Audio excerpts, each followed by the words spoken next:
think your mother's going to make some dinner tonight. Who are you talking to? Hey, everybody. Oh, are we on? Yeah, we're live. Okay. It's the Jimmy Doane Show. We do this live twice a week right here on YouTube at 4 o'clock New York time, Wednesday and Sunday. And then you can find us around the web in video format.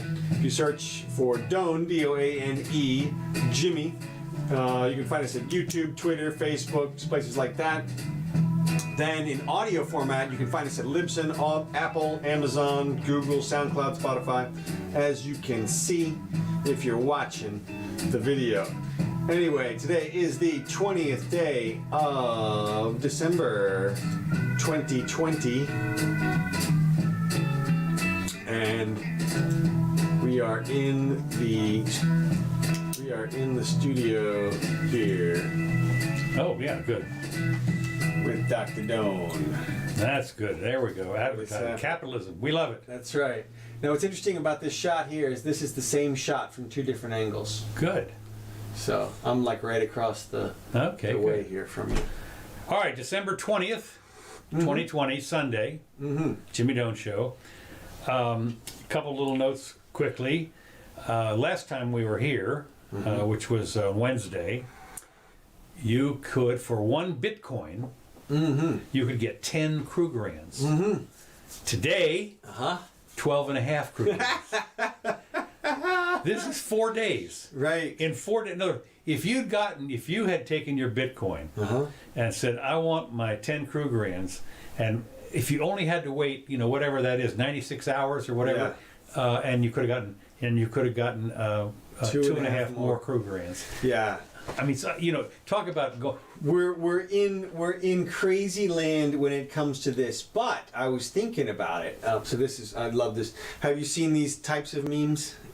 I did see the one with the eyeballs. Yeah, and the lasers. Well, this is Bitcoin destroying. He's chasing. This is the Kraken coming on. Yeah. Chasing people off of the beach. Is that the Joker? That's the Joker. Okay. He's the federal bank. Right. Okay. And then and then there's the world governments, and Bitcoin is crushing them all. And now we have talked about for a while. I thought that said Feral Bank, but I guess it's federal. Federal. Okay, good. Go ahead. Yeah. So we have talked for a while about the flaws of Bitcoin, and there is one thing that we should say, and one of the flaws that I've talked about is the potential market cap. That is to say, how big can it really get? But here's the thing. It really could supplant one of the major currencies at some point. You could have a major currency say, you know what, we're gonna buy out Bitcoin and rebrand it, so to speak, and we'll offer you a bunch of cash for all your coins, and everybody turn them in, and then we're gonna use that as the Swiss krona or something, or the the little minor problem you've got there is, and this is what happened with the countries. A lot of the third world countries that use the dollar as the basis for their currency, and that's all well and good until the dollar goes to tanking. Well, but that if a central government backed one of the cryptocurrencies, well, let's assume for the moment it's Bitcoin, right? Okay. Essentially, what they would be doing is they would be saying, "Look, we'll accept your tax payments in Bitcoins, this. Right?" And so, it would, and if they offered a bunch of cash, like if they established an exchange rate, that's what you would do. Yeah, well, the little minor problem. That's all well and good. The problem is you really have to have all of the Bitcoins. Well, you got to have most of them anyway. You got to have. Really, it's going to cost you $200-300 billion to get. Minimum. No, what I'm talking about is this is a way that the market cap of Bitcoin could go to $1 million. If some major currency were to really say we are going to buy all of the Bitcoin, they would have to put up real cash. The price would skyrocket, and because the market cap of the currency itself is many times what Bitcoin's market cap is right now. Oh, yeah. And so if you're ostensibly trading your currency for the Bitcoin, then you've got room, you've got money multiples. What you have to do though is you have to basically trade in all your currency for Right. the Bitcoins. Yeah, I mean, it would be a... So it is. The problem is, again, that the value of the Bitcoin, to a large extent, is established outside of your boundaries. And the fact is, let's say, for instance, that whatever a Bitcoin is worth in francs or in rubles or something like that, is whatever it is, and they're all over the place. And here you are, you want to go down and pay, a thousandth of a Bitcoin for a taxi cab ride, for instance. Well, of course, if the Bitcoin happens to be worth, 500,000 rubles all of a sudden as it goes up, you got to. I mean, there's going to be an arbitrage here someplace. There would be a massive thing, but it would be, since it's all digital, it would happen relatively fast. Oh, no question. It's just that as far as the government is concerned, they want a secure and steady supply of money. Look, I'm with you. I don't think that it's likely. I think that the governments know right now they've got cash cows in their printing presses, and modern monetary theory is under no threat in the intellectual world right now. I mean, it is robust currently. So, this is super pie, libertarian pie in the sky, 2100 era or something. Yeah. But what I'm doing is I'm revising my earlier speculation that the market cap of Bitcoin is already reached its pinnacle. Oh, no. Well, from the standpoint of I was projecting before it couldn't go up more than another 5 times or so. Oh, something. Really? Yeah. Why would you think that? Because the overall value of how much it can represent in terms of market share of a currency. Like, it's just another replacement for currency. So it's got to be replacing some currency in some way. And to the extent that it does that, it has to take that currency's market share. And there's just not that much room for a new currency to grow into, unless it actually takes the place of one of the major currencies. That's what I'm suggesting now. Well, you can bet that in a place like Venezuela or something like that, it's very conceivable. In fact, it was when Bitcoin was $100. They were doing it there on their own. No question about it, and that I expect to happen. It's already in Kenya. I mean, it's not Bitcoin, but it's another one. But those are minor players in the currency market. I mean, the currency cap for all Venezuelan whatever they are is can't be $1 trillion. It's probably 200 billion. It's probably the same as all the Bitcoin. Well, I don't know about that. I was looking at a couple of things. It might be $1 trillion Venezuela, but well, again, it could be $2 trillion tomorrow if they print up the money. The market cap. In other words, if they just decide, as I was looking, we're getting in the weeds here, but yeah. But I was looking at it was on Facebook, and they were talking about in 1919, it was 171 marks or whatever they were back for an ounce of gold. By 1923, 4 years later, it was untold trillions of marks for 1 ounce of gold. Right. So, when you talk about the market cap of marks in 1923 was untold trillions of dollars. Well, yeah, but but didn't mean anything. Well, right, but as you know, like you said, there's arbitrage, and if one currency just goes to printing something, its value changes rapidly in terms of all the other currencies, and so it still has a general value that you can assign to it. All the goods and services priced in Swiss krona, for example, francs. Swiss francs, whatever. So I wanted to say Swedish krona every time I say that. Yeah, the Swedes still use kroners. Right. And krona. So anyway, that's just a small thing. Now, one fun thing is crypto now has an index. Really? Yeah. Exactly. There's the CMC2 Crypto 200. Now, can you buy the index? That's what I'm thinking. You can. Okay. Well, you do understand that is that's a derivative, as they say. Well, yeah. And they have derivatives on almost everything. Right. And of course, that's one step removed from even the shadow Bitcoin thing. In other words, you have when you buy a future, for instance, in cotton, Right. you don't own you can own the cotton. In fact, if you don't close Wait it out, long enough. they will ship you, Right. a carload, a railroad car of cotton. But I mean, the fact is that when you look at the amount of bidding on cotton, it's like 20 or 30 times the amount that's available.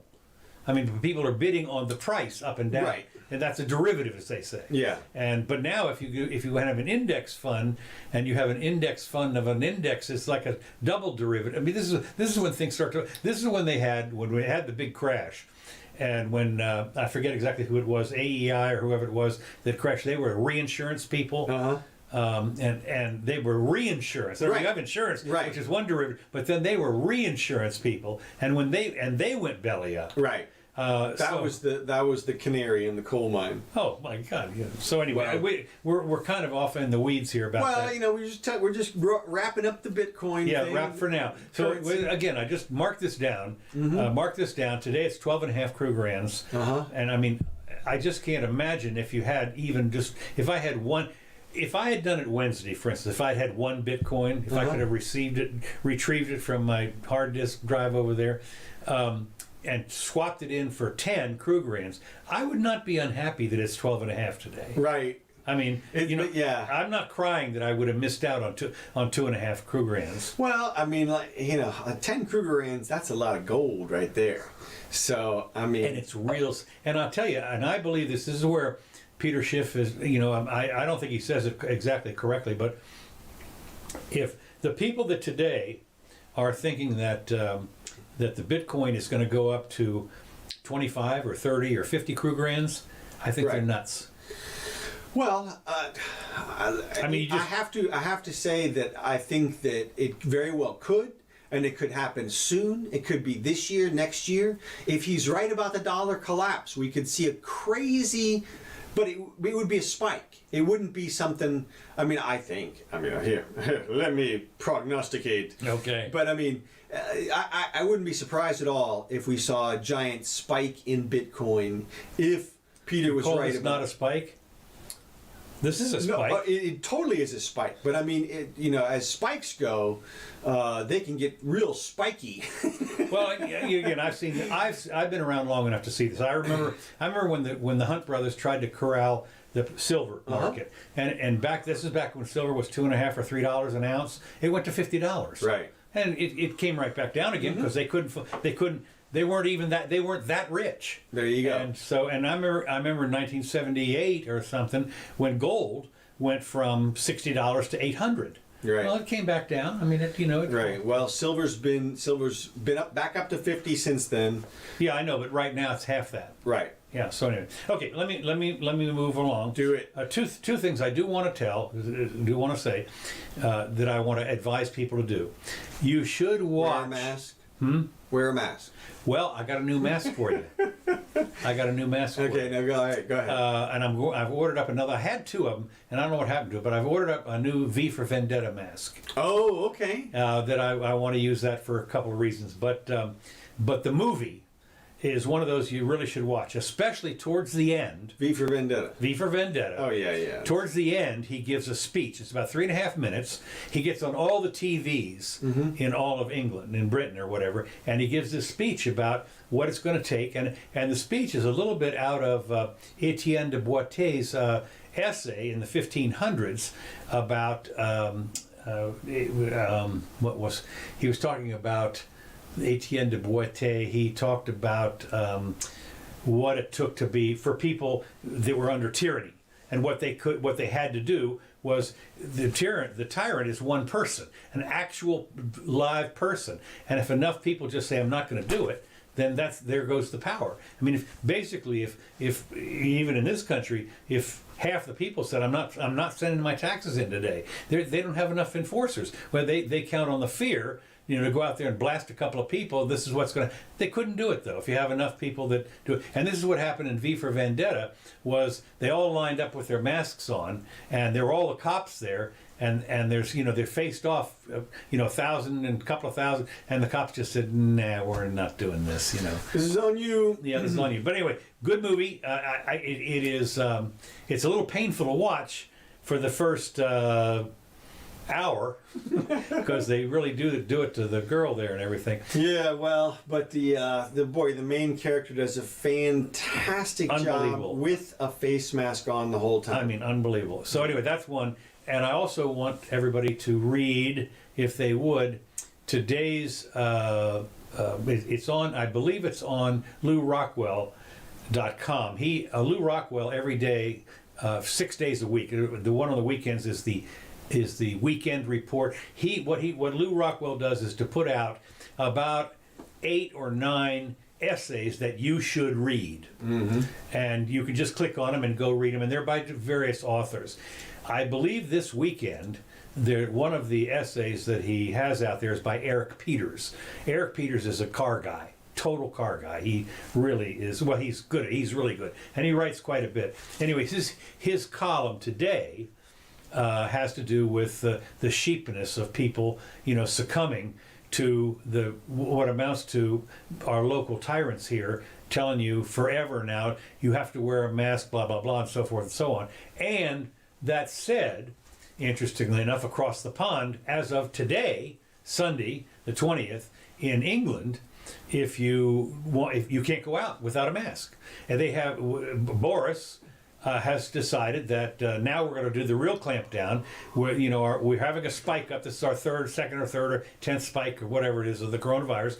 In order to eliminate it, everybody has to stay home. Basically, what happened was, interestingly enough, yesterday, Saturday, every train station, bus station, and road was jam-packed with people desperately trying to get out of London because they didn't want to be there for the... I mean, this was people voting literally with their feet. You couldn't... And I thought this was a great... I heard they were actually blocking people from leaving. No, they weren't. Okay. The only blockage was you couldn't get... The roads were blocked. It was like a storm was coming. Right. Literally.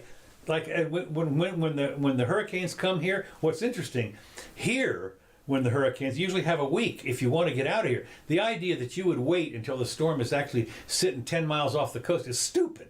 And so anyway, that's what happened in London. And everything was jammed, all the railroads, all the roads, everything was jammed because people desperately trying to just get out of the city, going down to the coast or whatever it is, because they didn't want to do this. This is an example of people voting with their feet, literally. And I don't know if Boris can't understand, this is a message here. I'm going to go out. I'm loading up my peeps in the car. We got our little SUV here, and we're going to have 8 people in the car, and we're boogieing out of London. And because we're not going to do your mask bullshit, and we're going to go down to the coast and hang out, and we're going to get COVID down there. F you kind of thing. Yeah. So it's just. What's the message here? If you don't get the message, you're crazy. And of course, you're crazy. And of course, I think this lockdown is only supposed to be for a week or two, maybe January 6th or something. I don't know. Whatever. It doesn't matter.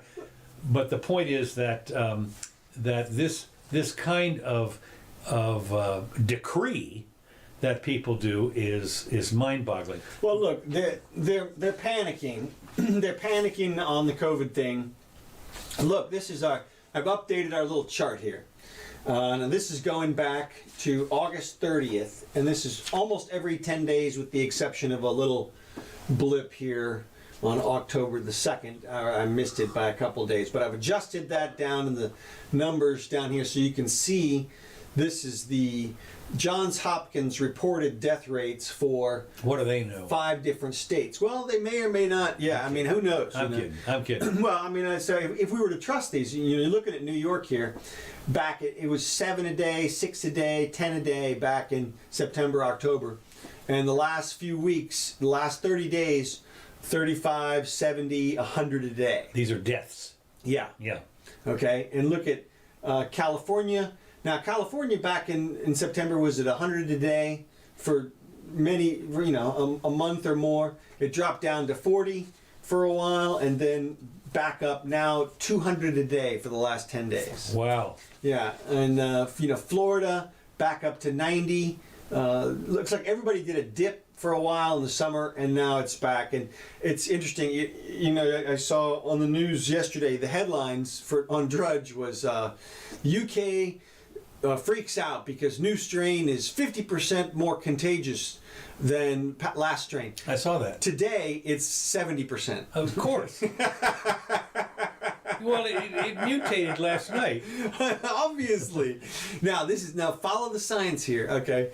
Now here's the interesting thing is, of course, when you look at these states, they have different regimens of, like Florida, of course, we're not in lockdown, no. Generally speaking. Now, we do have mask mandates in localities, but not everywhere, and yet our rates are similar. Now, look at this. This is interesting. This is a comparison of COVID throughout some of the states, their death rates per million, and also compared with the 10 worst hit countries. Okay. You can see New Jersey is the worst hit, New York second, Massachusetts third. Just serves them right. All the New England, Connecticut, then Louisiana. Now, one caveat, if you look down the lower left-hand corner, you'll see this is from October 21st. So this is 2 months old at this point. Right. And now this resurgence is probably going to bring California up into this map, or actually it's kind of close because California has 35 million people, but they're only at 25 million deaths or something at this point. What was that number here? It's not 25 million. 22 million. Per million. 22,000 per million. Per million, yeah. No, see, 20... That can't be right. Excuse me, 22,000 total deaths is what California is, which is, if it were 35,000 deaths, that would be 1,000 per million, right? I don't know. Blah blah blah. I don't know. 1,000 per million. What is that? 1%? Well, anyway, I'm just putting it back on this other chart here. Okay. But anyway, those states are worse than even Peru, Belgium, those kind of stuff. Now Florida's down here amid the. Oh, I was reading this thing about Senegal, which apparently has none in Senegal, from over there in Africa. Well, and they were saying, well, what are they doing right? Well, I don't know. I mean, it's Senegal, for God's sakes. Maybe it's something in the water. I don't. This is one of those things that it doesn't seem to me. A lot of this stuff doesn't. There's no correlation. This correlation business is causation business is crapola. There are so many variables. Well, and did you see the mask thing today that No. Scott pointed out, and that somebody said they apparently did a 10 million person study in China. Yeah, and no asymptomatic transmissions. Again, okay, that's fine. That's China. Okay, good. All right, yeah, I believe that because it's on the internet. Well, yeah. No, all I'm saying is that. I mean, the asymptomatic spread has been why we've been talking about all the lockdowns of people with healthy people. The whole concept is, well, you don't know if you got it. You feel great, but you're just killing people left and right. Yeah, grandma, right? I know. Well, but the whole, I mean, if that's all bullshit, then there's It's got to be. Here's the deal: if you can't tell, assume it's true. Assume that if you're asymptomatic and you are a carrier, but you're not sick. I mean, this is actually not abnormal in other diseases. You can carry, like well, what's her name? Yeah, but what's her name? The lady that was Typhoid Mary. Typhoid Mary, right? You go around and you infect everybody, but you're just fine. Right. How do you know? Well, that's what I'm saying is that now the studies are coming out and they're saying that in fact this is not one of those where you spread asymptomatically, at least by these particular studies, if you can believe what you read on the internet. Yeah. But you can't, of course. But my point is that the jury is still out on those things, and yet they're still in total lockdown mode. But it's because the politicians are just panicking. They've got nothing else to do. If they don't do anything and people die, you get these Twitter comments like Donald Trump killed 300,000 people. Oh, they're talking about DeSantis. Here, Right, our governor is a murderer. Right, and not only that, but I've seen it phrased as the Republicans killed Yeah, 300,000 right. The Republicans, people. right? There's 77. The Republicans. 76 million people that voted for Donald. Murderers. Right, and this Lock was, them up. Listen, and this was a person with a 250,000 Twitter followers. Okay, like a real old school news propaganda. I mean, journalist. Yeah. And I'm thinking to myself, geez, that's All right, well, the insanity that people are still suffering from. Keep going. Okay, I'm going to move along. I did forget one thing, and that is this. I thought this was great. When you look at the V for Vendetta, they have, and this is the same thing they had with the Apple 1984 ad when they had the guy on the screen. Yeah. And we will not. Okay, look at this. Look at that picture right there. Does that look like him to you? That's Cuomo. No, I know. But I mean, look at that guy. Look at this is Cuomo telling you have to no eating inside. Blah blah blah. Look at this guy. I mean, what? Just looking at the face of this guy. He's okay. He just. Does he look evil to you? Are you kidding? So I pulled off. I just thought that was great. Some people just have that. Like Madeleine Albright always looked evil to me for some reason. Totally. This is the one from V for Vendetta, I think. Oh, okay. Yeah, I think that's that one. And then, of course, this is the other one that I like. This is the other one that I was going to put Cuomo's face on here, but I thought this was. Okay, what do you think?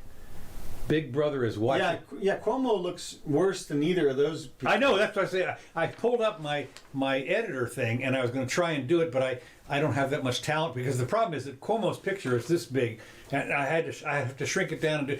It was more talent than I've got. Sorry.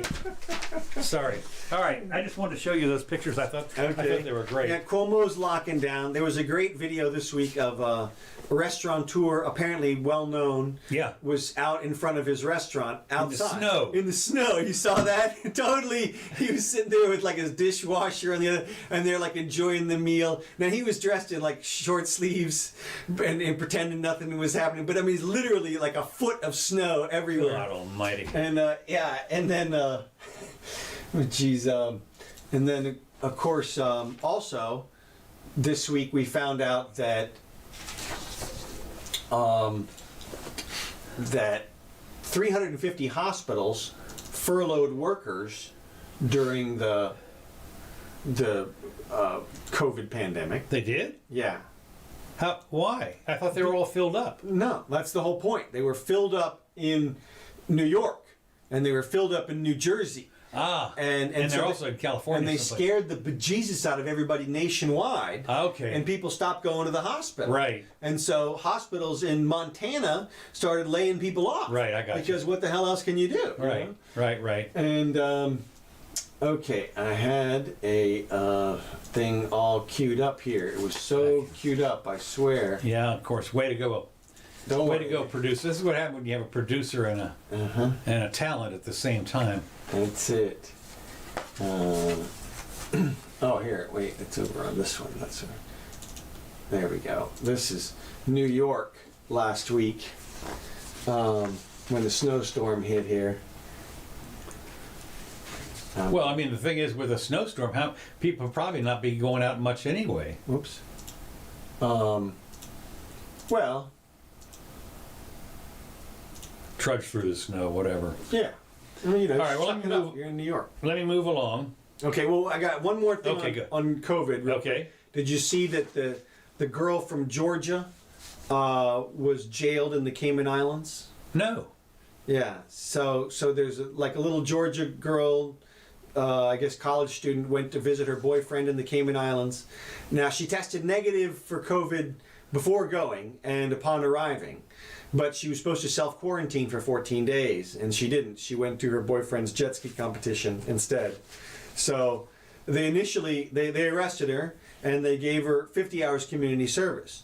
And then the prosecutor appealed, and the judge updated the sentence to 4 months jail.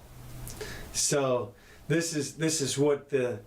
It used to be kind of fun to go down there. Well, I mean, this is how crazy it can get with here's a girl who's not trying to hurt anybody, and nobody gets hurt, and they're going to stick her in jail for 4 months because she broke the rules. 3 hots and a cot for 4 months. There you go. Irish man sentenced to 2 months in prison for failing to wear a face mask. An Irish man has been sentenced to 2 months in prison for failing to wear a face mask on a bus while traveling to his uncle's funeral, claiming he was medically exempt. Despite protesting the charges were trumped up, Heisman was convicted under the Health Act of 1947 and now faces 2 years in jail. Uh-huh. According to Judge Fiona Lydon, Heisman's behavior has been, quote, totally inappropriate, and the judge asserting she was satisfied that all of the ingredients were required to secure a conviction had been satisfied by the state. Mm-hmm. Respondents to the story expressed a mixture of opinions, with some proclaiming their satisfaction at the man being sent to prison.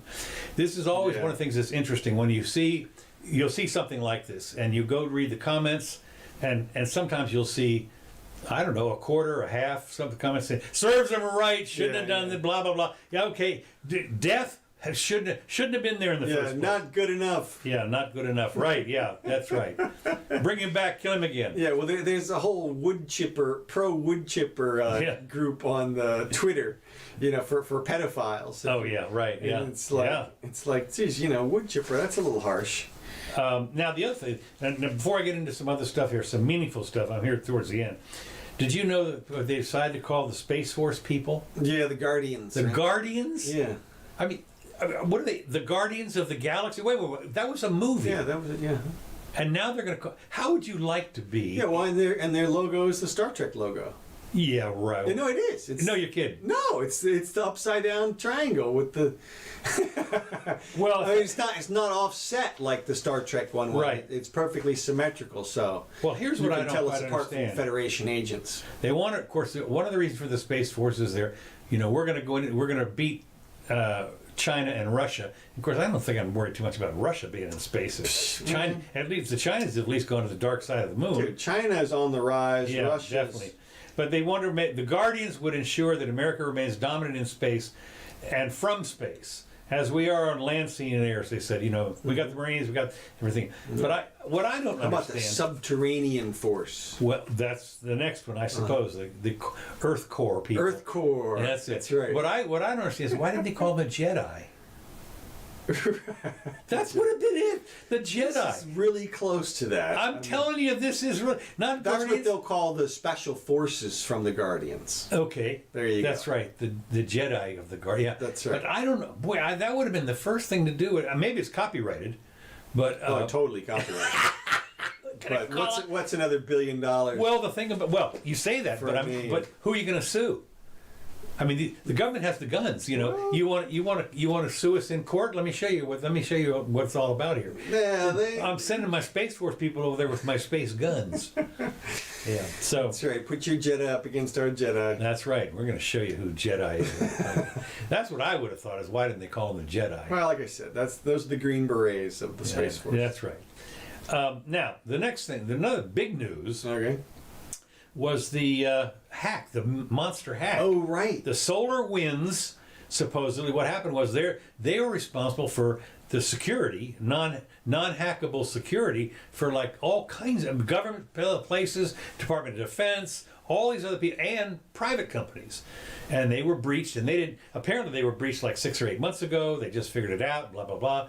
And what I find interesting about this is these people, you do understand that these are the geeks of the geeks, the people that are in these businesses. Yeah. And of course, right away, it's Russia, Russia, Russia. It's the Russians that are doing it. And I'm thinking, why?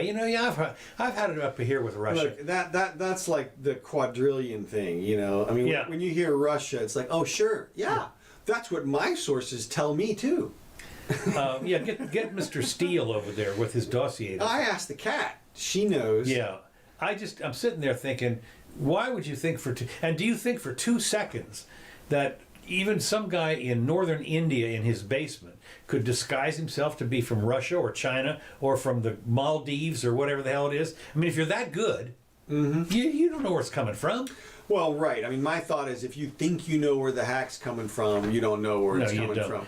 But I mean, in their defense, there are, I would imagine, some hacks which require a certain amount of just raw power and I mean, a certain amount of sophistication that you could eliminate a fair number of actors. But to narrow it down to Russia, no chance. No chance. Look, you got South Korea, for God's sake. Exactly. Give me a break. I mean, even, no offense, North Korea, they've got all kinds of people. There have to be dozens, if not hundreds, of individuals who are capable of the hack. As you well know, I mean, I was looking at this the other day about one of the great movies I saw the other day. I think I might have mentioned it, was AlphaGo.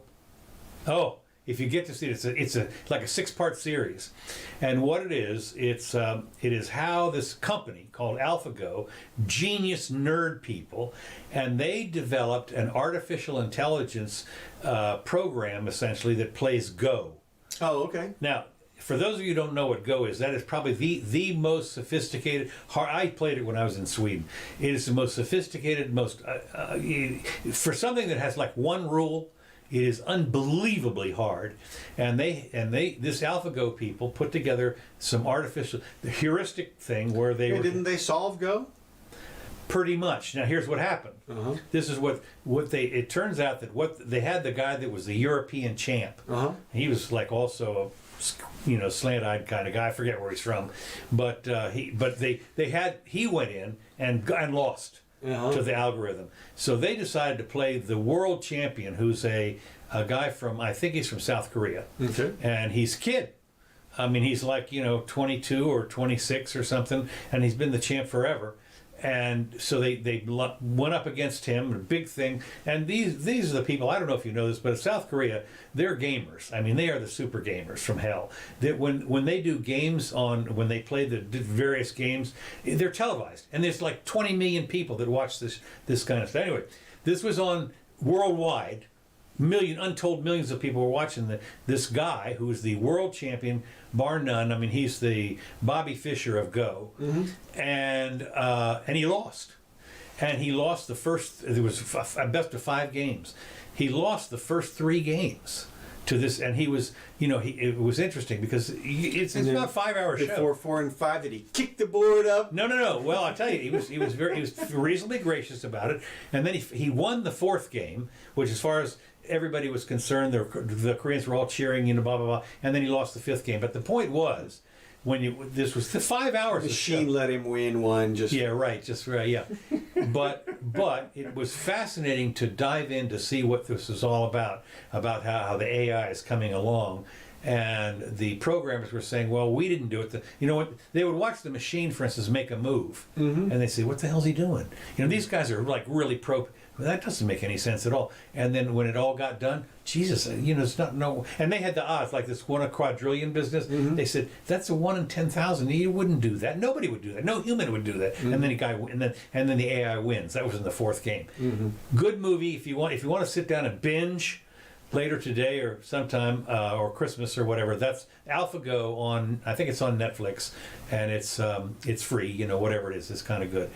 But what I was bringing up about this was the way the computers are. This kid is Korean. Now he's played a lot and everything, but when we see the cracking, the people that crack. I remember from my Apple days and so forth, the people that these are genius people that are brought up on this stuff, and they start to learn the machine programming when they're 6 years old. Now I'll tell you, you get a group of people together, like a bunch of Steve Wozniaks together, and they come up with some pretty amazing stuff. And if you think they're not going to crack this stuff, you're crazy. Well, look, all you have to remember, all you have to know is that the encryption was created by humans. Right. And if humans created the encryption, then another human can figure out what that first human did. And so, and it's like intuitive.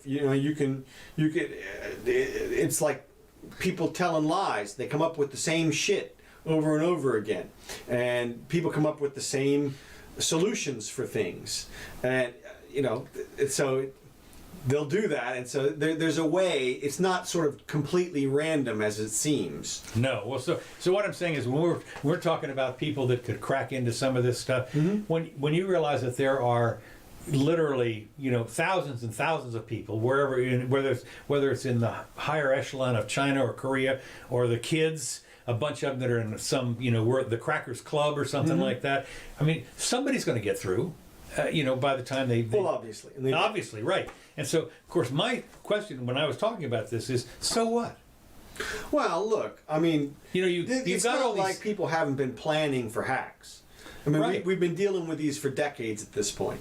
And so there's all kinds of contingencies. I'm sure people keep their super sensitive material offline. Right. I mean, there's just a whole bunch of ways to deal with it. Now, there's probably going to be a whole bunch more ways. And I thought it was interesting. Somebody I think it was Scott Adams or somebody said, hey, this is going to spawn a whole new industry of people coming by to wipe everything off your computers and set up a security system around it and that kind of stuff. And well, you're right about that. I mean, it's interesting because when something like that, the market system will say, now there are going to be some charlatans and everything like that that are come, I can fix your stuff. And when you're all wiped out and everything and you say, what happened to, I don't know. Jeez. I ran Norton. Who would have known? Yeah, right. I ran Norton. But I'm reminded of 20 years ago, 21 years ago, when the Y2K bug. Yeah. And I'll tell you, you have to understand, COBOL as a programming language has been around since the 60s. Okay. Was that the one that was going to be most responsible for the fault? Yes. Okay. So what happened was, one of the problems is COBOL was a language that was what they call compiled. And that is, you wrote it in English and it translated all of that stuff into machine language, but it's all like super crypto, so you didn't know where. You had written something that said 1999, and it was a bunch of zeros and ones someplace you don't know where in the computer, and you had to go find that and change it so that it wouldn't go back to 1899. And it worked. Well, the point was, the COBOL programmers, these were kids in the 60s who were like in their 60s in the 2000, and they're getting paid huge amounts of money to wade through this stuff and change, and the reason, of course, for the Y2K, as you probably know, memory was so expensive when computers first came out, and all these programs for business were being written, was that what you did for the year was you only used 2 digits. Mm-hmm. So for 60, 61, 60, but of course what happened was, suddenly when you got to 99, it was going to go 1999 instead of 2000. Or whatever it's going to, it was going to go 1900 instead of 1900, right? It's going to go back to because it assumed that there was a 19 in front. So that was all good for 40 years, but guess what? Now, you just don't understand the legacy and the longevity of these programs. Anyway, that's the kind of thing that happened back then, and I wouldn't. But those guys today, what you're going to see, I think, is, of course, as computers become more and more powerful, and the encryption becomes more and more powerful, to unwind some of this stuff, it's going to take those kids that are 9-10 years old today delving into this stuff. And this is what what Alan Turing thought when they were trying to crack the Enigma machine was, it takes a computer to do the thing. Yeah. And so the programmers are programming computers as they did with this AlphaGo. The guys that were programming the AlphaGo were sitting there as the computer was making these moves, the Go moves, and even there were a bunch of them sitting around screaming, "What the hell's he doing? What's our computer doing?" And fortunately, they did not try and second guess it. Mm-hmm. They were trying to figure. Anyway, so my point, of course, what I was thinking was a lot of this stuff was when they're cracking all this, the cracking, finding out all the quote secrets and everything like that. I would guess that if you're in any kind of business at all, you better figure that somebody's going to find your secrets and take whatever you're going to have to do to not no matter what you're going to do, they're going to find out. So maybe you don't keep any secrets. I don't know. Well, no, you like you said, that's part of your calculation. There's going to be a breakdown in security over time, and so you figure your security is only secure for a certain period of time, and that's all. Your secret is only secure for a certain period of time. That's all you rely on it in your business model. I mean, Well, that's- you know, of course, the way this is the same kind of thing that you've talked about many times, has to do with the copyright protections Right. that the Chinese don't care about. And you got to figure that if you're Nike, you're making your $2,000 purses, they're just going to rip them off. You know, Yeah. you got to put that in your equation. Right, and exactly, and it should be in there, and that, I mean, that's, you know, if there were no copyrights and no patent laws, then secrets would be a little bit more secure because there would be more value in keeping the information away. Right. Well, as they say, that you know, there's like one person on the planet that can open the safe to the Coca-Cola formula. Right. Yeah. Exactly. Jesus. God. So anyway, okay. The next thing that happened, which we haven't completely finished it yet, Congress averted their shutdown. Mm-hmm. Because they're all trying to do the temporary COVID thing. They passed a law for 2 days, 48 hours, just to get us through tonight. You know, in other words, they were all panicky that Friday the government's going to shut down, and they said no, we can't have this. So they're in there panicking. Now they've known about this for like 8-10 months, for a year. Yeah, but you know how this works. This is all part of the negotiation. I know. You know, this is all just leverage on certain people, and they'll go to some people and they'll say, "Look, this is going to be on you if the whole thing shuts down. Oh, yeah. They're going to blame you. You won't get reelected, so you better give up your little piece of the pie." And then, so my piece can be bigger. Well, it's just interesting because it does turn out. I was looking here to find out because Mrs. Jimby wanted to know about this. It does turn out that apparently locked into, even though there's some other little details to work out, but what matters to us is there's going to be a $300 per week bonus federal unemployment benefit if you're still unemployed. Right. You're going to get an additional. That's if you're unemployed and seeking benefits Right. and all that kind of stuff. But direct payments, they've locked in apparently the $600. Uh-huh. So we're going to get a Locked check. in. Uh-huh. And Man, what a joke. I mean, it is. oh, it's You got to think about, I mean, the difference, you know, obviously if there's 300 and let's just round up, 350 million people, and, if they wanted to give everybody $1,000, I mean, it's only $350 billion.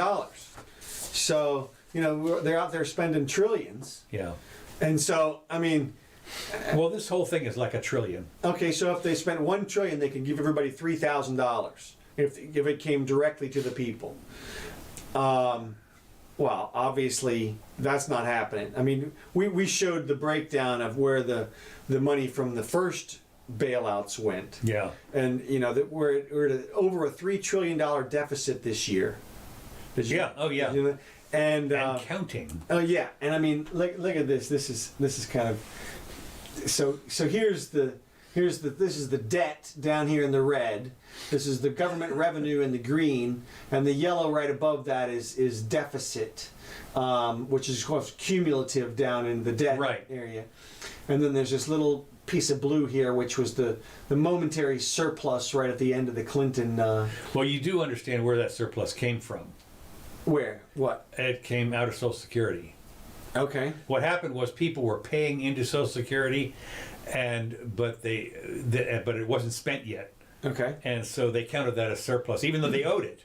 Okay. But Anyway. But that's their little ledger main that they do with this stuff. Well, so even with that, you can see this is going back to the 80s. It starts off in like Reagan time, and then the first little line here is George H.W. Bush, and the second one is Clinton here, and then the third one is George W. Bush, and then over here is Obama starts off, and you can see we're at 10 trillion in debt there, and then if we just move this down here, we can see. This is where. Notice it's dropping off. I mean, you talk about dropping down. Seriously, okay, now this is where Trump starts, okay? Now you think we're down low? Yeah. Watch this. You talking about getting spiky? Yeah.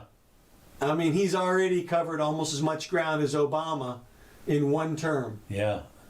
Yeah. Amazing. Now- But that shouldn't surprise anybody. I mean, this is what happens. Look, I tell you, if you ever read Ludwig von Mises and Right. some of his stuff, and he says once you start on this, you can't stop it. You cannot stop it. Right. The only time it ever stopped, the only time that everybody had the guts to stop it, was Paul Volcker in 1979, 1980, right at the beginning of Reagan, and for 81 and 82, worst depression ever, blah blah blah blah blah. But he got everything back on track essentially for a couple of years, and by 1984, boom time. Yeah. And that's what you had to do. You had to squeeze everything and get all the malinvestment. Well, that's what we're doing now. Well, not exactly. Okay. Boy, now that's the one thing that's curious to me about this whole, whatever you want to call the fight is right now.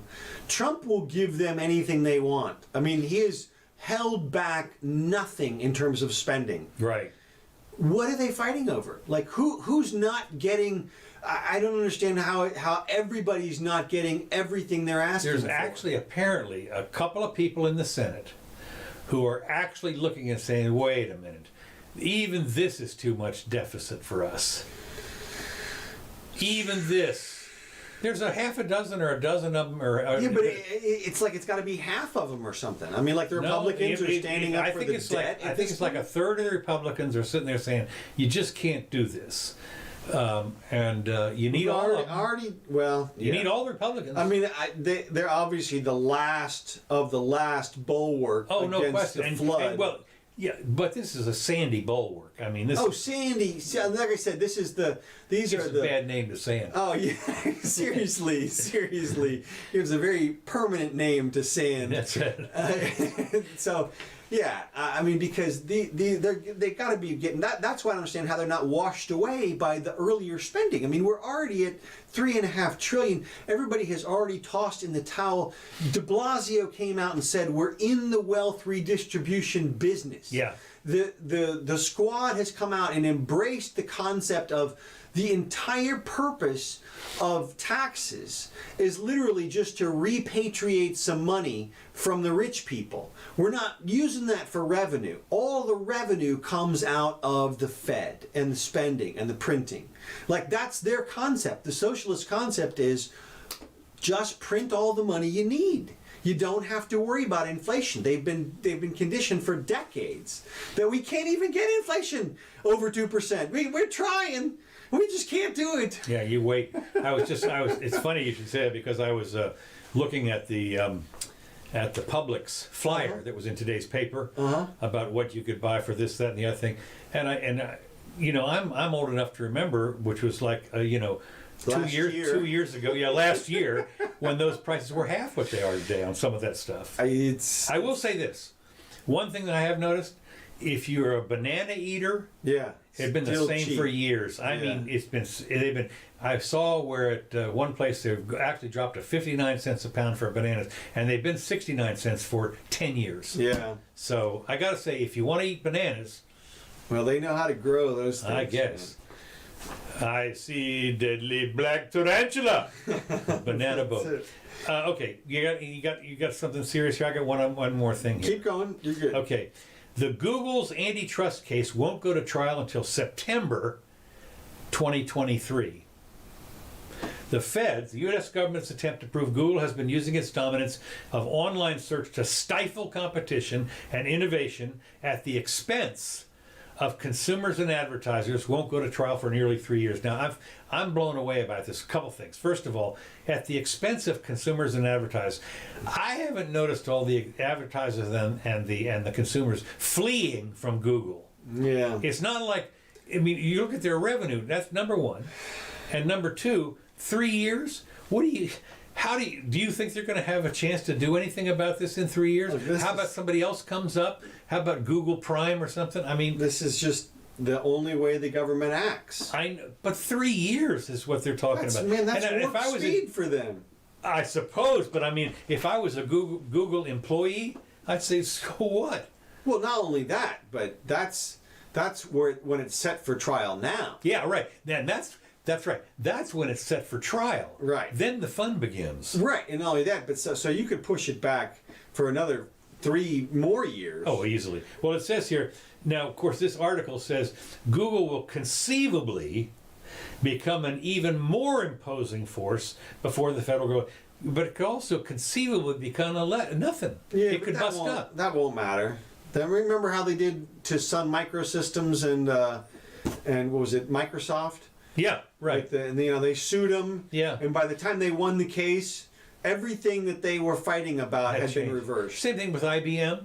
Yeah. They did IBM for years. And of course, they also busted up Standard Oil. Look, and it was all done by then. By the time they got to it, it was done. The whole trust busting movement is just a flag, a signal to the left, to the working, the Workers Unite group, who basically they're saying, look what we do. We bust up big businesses. I go after Google. Adam Schiff, took on Google and won, and that'll be part of his campaign speech. Well, they're looking is what's the greatest. They're looking into the future here. Another antitrust filed Thursday, seeking to preempt Google's dominance in other still emerging fields of technology, such as voice-activated devices and home and internet-connected cars. They're just trying to make it sound ominous. I know, but what I'm saying is the government is looking into the future as if they can see anything. They can't even see the past. That's how bad they are. They can't see the present. Well, I'm just saying, their interpretation of what went before, as Santayana said, those that don't understand or don't know about history are destined to relive it, and that's what these guys are doing. It's just. Well, I mean, from their perspective, look, everybody has lauded Teddy Roosevelt's trust busting for the last 100 years. And so they bring it out. I mean, I remember my law professor and the dean of our law school wrote up his whole big theory and push and dissertation and whatever was busting up big cereal. Yeah. Like, do you feel threatened by Kellogg's routinely? Because he was going to protect you from Rice Krispies. General Mills. Right. I mean, seriously. No, I understand. And he had broken it all down as to how Kellogg's had 17% market share, and that was stifling the competition. Well, there was Post, wasn't it? There was Post and General Mills. They were in there, and they were targets as well. I see. I mean, it was they call them oligarchies. Right. At that point. The whole point was, look, he needed something to do a paper on. The evil capitalistic cereal companies and their sugary. Well, it was interesting to see because the muckrakers, they called them back in those days. There was a girl who wrote the book on the trust, how bad the trusts were. I wish I could remember her name. It was 1911 or something like that when she wrote this book. And it was called The Muckrakers, I think. Yeah, well, people have to remember that however bad it got, that is exactly proportional to the impetus to change it in the market. Exactly. That's right. Anytime anybody sees a hint, as I've talked about this before, when you're making 30 and 40% profit, it's going to take about a minute and a half for somebody else to say, move on in. Yeah, moving on in. You're making 40%. I'll settle for a lousy 30%. That's it. No problem. All right, you're out of here. Let's see. I got maybe one or two things here. Let's see. Well, did you see? Of course, there's all this talk about racism and the distribution of the thing, and they're bringing up the outcome versus intent argument again, and it just needs to be clarified just one time, and that is, if we're talking about racism that can be changed, then you have to focus on the intent type of racism. It can't be outcome-based racism. You can't change, like if an asteroid hits the Earth and wipes out more of one race than the other. Racist! That's right. It's not a racist asteroid. Okay. And there's nothing you can do about it. You can't change the asteroid, Well, what they've also said at this point is you can certainly change human nature. At the point of a gun. That's what they're thinking, though. They're looking at that as it's like a not asteroid. When you said, for instance, that if you have a hotel, your privately owned hotel or your privately owned, you cannot discriminate now on these other the 8 protected classes, whatever they are. Okay, go ahead. I'm sorry, I didn't mean to interrupt. Yeah, no, I mean you're right. I mean they're trying to do that, and so that's, I guess, they may try to roll out the the vaccine that way. I mean, whatever. Oh, the vaccine. We didn't even get to talk about the vaccine today. Yeah, well, not exactly. No. But I thought it was interesting. This I've got another little quick image here that maybe you've seen before. And that is, have you seen this one with Yeah, I've seen that. equality and equity here, and it's always, they're trying to tell you that you have to go with this equity here, and that equality is just bad. But somebody's added to this, which is really good here. Here's capitalism over here.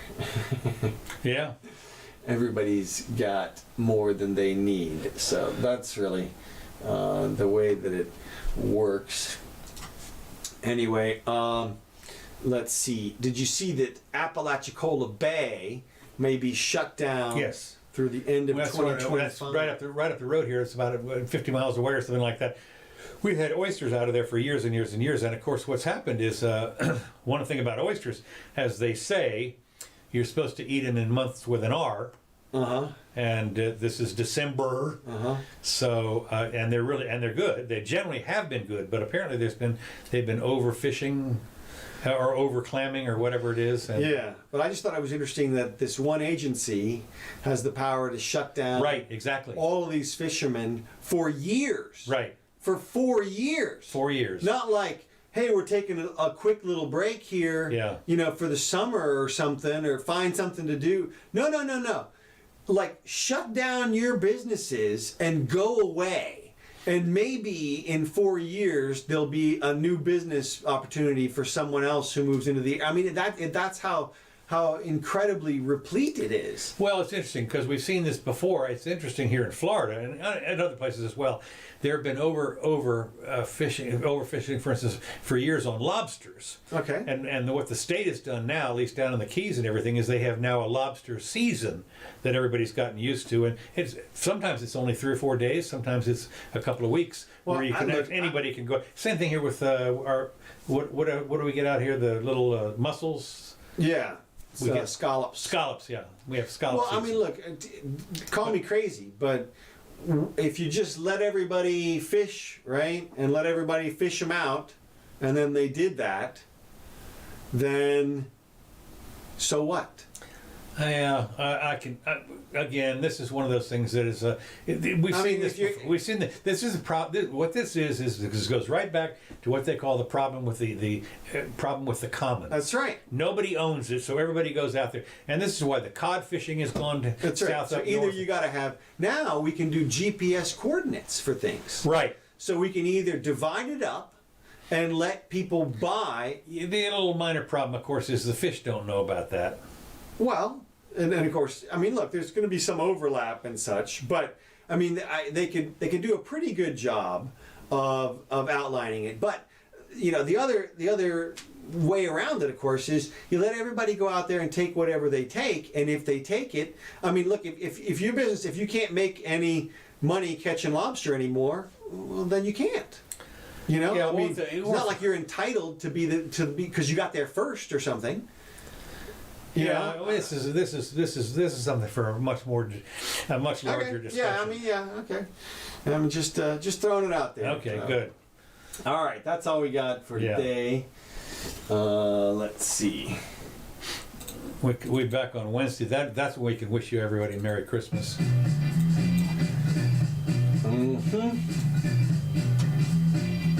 All right. Thanks for joining us, whoever you are. Hope you had a little fun. We did. I did see where another podcaster had come up with the business about what it was. So the guy that had been in jail for 13 years or 7 years or whatever because he wasn't sure where the gold was. Oh yeah. Yeah, and of course my solution was let him go. But there's another guy that expounded on the same thing we did for 20 minutes, but he never came up with my solution, which was track him down. Yeah. Feed him a chip. Why keep him? Why keep him at $13,000 a week or whatever it is? Not that. You're not gonna get the gold that way. Probably not. I mean, I don't know, but all right. Well, hey.